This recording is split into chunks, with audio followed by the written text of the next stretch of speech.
여러분 안녕하십니까? 미래교육 내비게이션 정한입니다. 어느덧 2월 중순을 지나 하순이 되어가고 있습니다. 올해 입춘도 지나고 이제 우수가 됐습니다. 이제 봄이 머지않은데 요즘 날씨가 매서운 겨울 날씨가 지속되고 있습니다. 며칠 따뜻하다. 또한 갑자기 추워지고 있습니다. 연말에 출래 불사춘이다라는 얘기가 있었습니다. 봄이 왔으되 봄 같지 않다. 항상 자기 자신이 생각한 대로 되지 않기 때문에 날씨가 추웠다, 더웠다를 반복하고 특히 매서운 겨울 뒤끝 추위가 오고 있습니다. 항상 결과가 있기 위해서는 많은 고통과 시련이 있기 마련입니다. 따뜻한 봄이 오기 위해서 우리는 단단히 무장하고 준비를 해야 될 것 같습니다. 우리는 훌륭한 인성을 함양하면서 또한 그 인성을 빛나게 하기 위해서 더더욱 학습 동기를 강화하여 자기 자신의 꿈을 달성하기 위한 학습에 박차를 가할 텐니다. 그러기 위해서 여러 가지 동기를 강화하기 요소에 대해서 현재 공부하고 있습니다. 지난 3시간 동안 꿈과 자아효능감 그리고 진로 성숙이라는 생각에 대해서 얘기를 했었습니다. 오늘은 네 번째 마지막 요소로 낙관성에 대해서 지금부터 얘기해 보고자 합니다. 낙관성에 대해서는 낙관성이 무엇인가, 낙관성에 대한 정의, 그리고 낙관성하고 관련되어 있는 많은 위인들의 이야기를 해보면서 이 낙관성에 대한 정리를 하면서 이 시간을 마치고자 합니다. 먼저 낙관성이 어떤 의미인지 낙관성에 대한 정의를 알아보도록 하겠습니다. 낙관성이라고 말을 할 때는 미래에 대한 긍정적인 신뢰, 태도, 그리고 사고방식이라고 말할 수가 있습니다. 자기 자신이 목표했던 그것에 대해서 내가 도달할 수 있다라고 하는 그런 믿음이라는 뜻으로도 볼 수 있고요. 특히 세 번째 나와 있는 것처럼 결과에 상관없이 자기가 원했던 결과가 나올 수도 있고 안 나올 수도 있는데 결과와 상관없이 좋을 것이라고 믿고 열심히 살아가는 그런 삶의 자세, 그것을 낙관성이다라고 말할 수 있습니다. 그러나 여기서 우리가 좀 유의해야 될 게, 낙관성이라는 단어를 우리가 떠올릴 때 나의 노력보다 더 좋을 것이라는 막연한 기대라는 이 측면의 의미가 포함되어 있기 때문에 결과가 좋지 않았을 경우 자기 자신을 책망하는 게 아니고 남 탓을 하기도 하는 측면이 있다는 겁니다.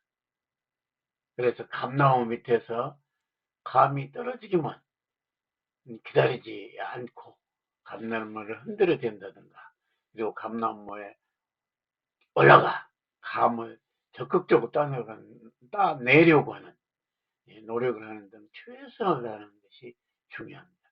그리고 그 과정 내에서 결과가 원하는 것이 결과가 오든 안 오든 관계없이 과정을 즐기는 그런 자세, 이게 중요하다 이렇게 말할 수 있습니다.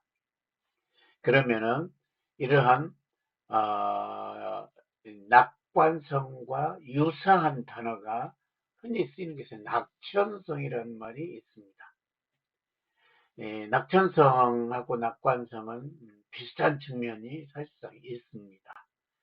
낙천성은 결과에 상관없이 과정을 즐기는 삶의 자세다. 자신을 행복하다고 스스로 생각하는 그런 삶의 자세입니다. 낙관성보다 앞서서 얘기한 낙관성보다 과정을 중시하며 과정을 즐기는 인생의 자세다. 그래서 낙관성은 자기가 노력했던 것보다 더 좋은 결과가 올 거야 라고 하는 생각이 밑에 깔려 있습니다. 그래서 결과가 좋지 않았을 때는 좀 부정적인 측면이 나올 수 있는 부분이 있습니다. 이와 반면에 낙천성은 그 결과와 관계없이 과정을 즐기는 겁니다. 예를 들어서 커피를 한 잔 먹어야 되겠다 하면은 굉장히 뭔가 설레고 기분이 좋고 행복하다는 느낌이 있습니다. 그러면서 커피를 걸러내고 물을 붓고 커피를 이게 걸러내리는 과정 속에서 행복감을 가지고 기대를 하고, 그리고 비록 커피를 마셨을 때 쌉쌀하더라도 그 자체를 즐기는 겁니다. 커피를 먹고 싶다는 것 자체가 행복이고, 그 만들어내는 과정을 즐기면서 끝에는 커피를 마시는 겁니다.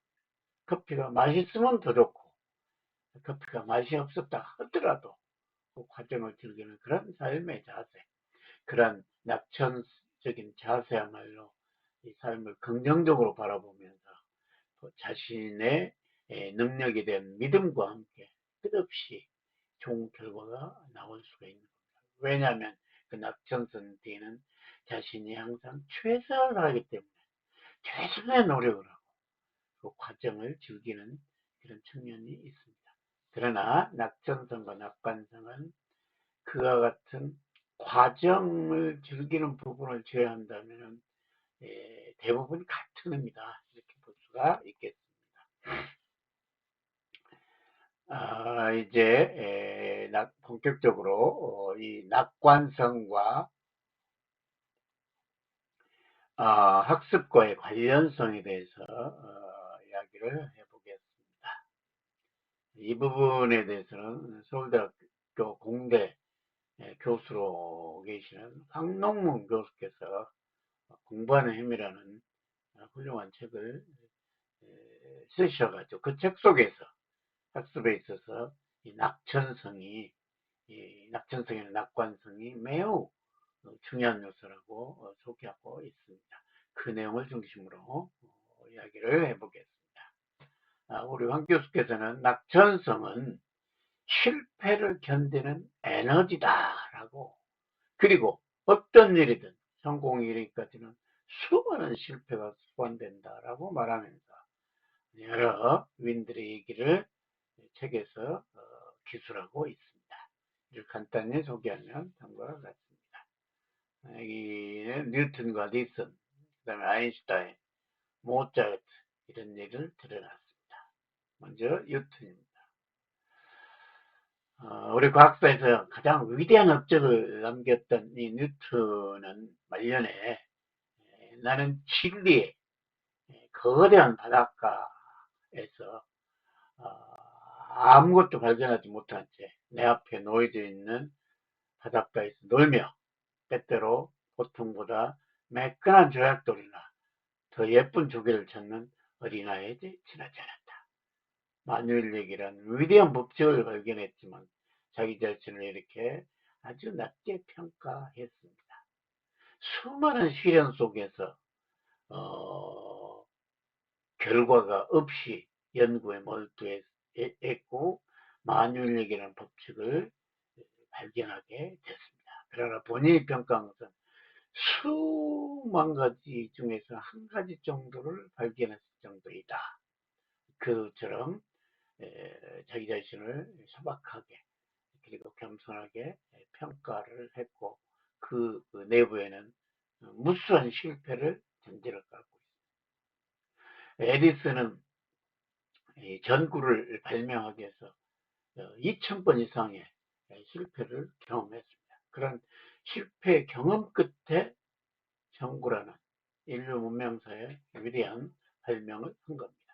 그러면 1999번은 실패를 했다는 뜻입니다. 이처럼 성공은 실패를 위에서도 얘기했지만 실패를 견디는 에너지다.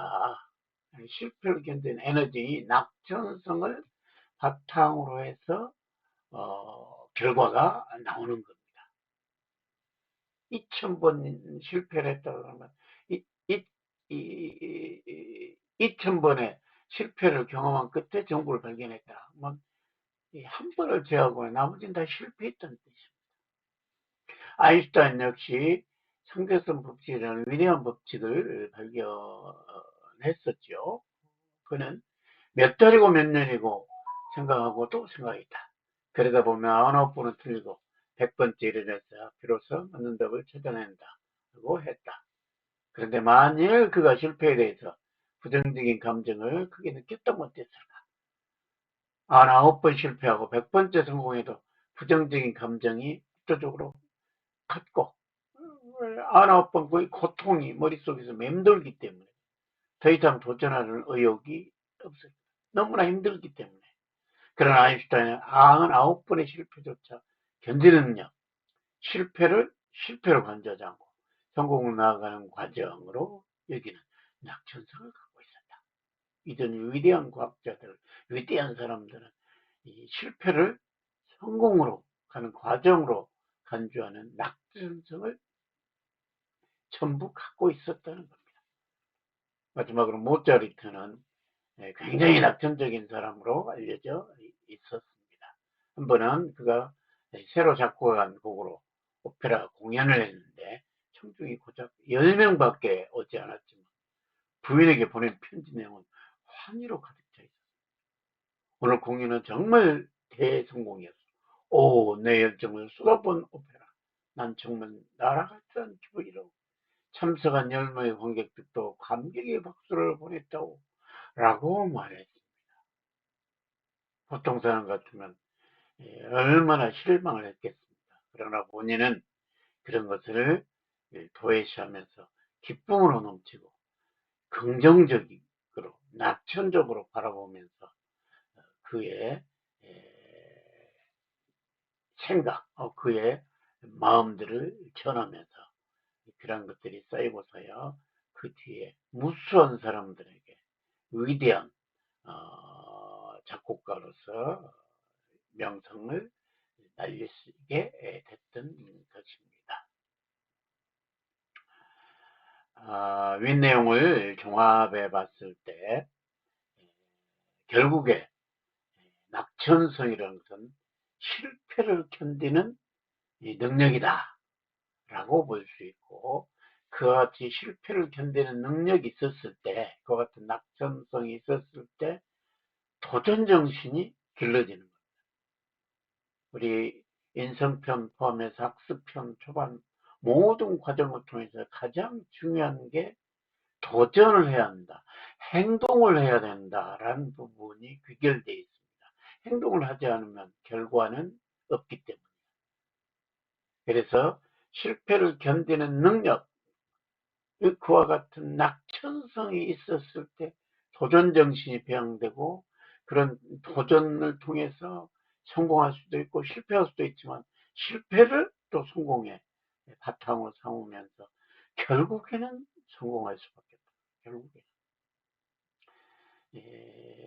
이처럼 낙천적인 이런 사람들은 높은 동기가 있습니다. 행동을 하겠다는 동기. 행동은 학습이죠. 배우겠다는 동기, 도전한 자세, 이런 자세가 있기 때문에 좋은 결과는 필연적으로 올 수밖에 없다. 이렇게 말할 수가 있겠습니다. 오늘 얘기를 이제 종합을 해보겠습니다. 위에서 언급한 네 사람의 위대한 음악가, 과학자들 얘기를 보더라도 이들처럼 큰 실패를 경험하더라도 좌절을 최소화하고 작은 성공에도 즐거움을 증폭시키는 노력을 했을 때 우리 뇌는 더 많은 성공을 한 것처럼 인식하고 그러한 과정이 우리를 낙관적이고 적극적으로 도전을 향해 달리게 해 줄 것입니다. 예, 모든 사람들의 인생은 선택의 연속이라고 말할 수 있습니다. 선택할 때마다 긍정적이고 낙천적인, 낙관적인 선택을 할 수 있다면 높은 동기를 가진 상태에서 도전할 수 있게 되고, 그 뒤에 오는 결과는 좋을 수밖에 없는 겁니다. 또한 모든 일은 상상한 대로 이루어진다는 믿음을 가지고 자신에게 다가온 나쁜 상황에 대해서도 반드시 길을 찾아보겠다. 내가 이 내용에 대해서는 나 자신의 성공을 이끌기 위한 시험대다 라고 생각하면서 현재 상황에 대해서 늘 감사하는 그런 낙천적이고 긍정적인 사고를 가지고 매사에 임한다면 모든 일들이 여러분 뜻대로 이루어질 겁니다. 낙관성, 낙천성이야말로 우리의 꿈을 이루는 과정 속에서 가장 중요한 부분입니다. 왜냐하면 그 낙천성은 도전할 수 있는 힘을 주기 때문에, 그래서 동기를 유발해 주기 때문에, 오기를 붙들어 매주기 때문에, 그래서 그와 같은 낙천적인 자세를 갖는 것이 학습 동기를 강화하고, 그 강화된 동기를 바탕으로 강하게 도전하고, 아무리 어려운 고통이 다가오더라도 그 부분은 나의 성공을 위한 시전이다라는 긍정적인 관점으로 바라보면서 여러분 자신을 가치 있는 삶으로 만드실 것입니다. 오늘은 여기서 마치도록 하겠습니다.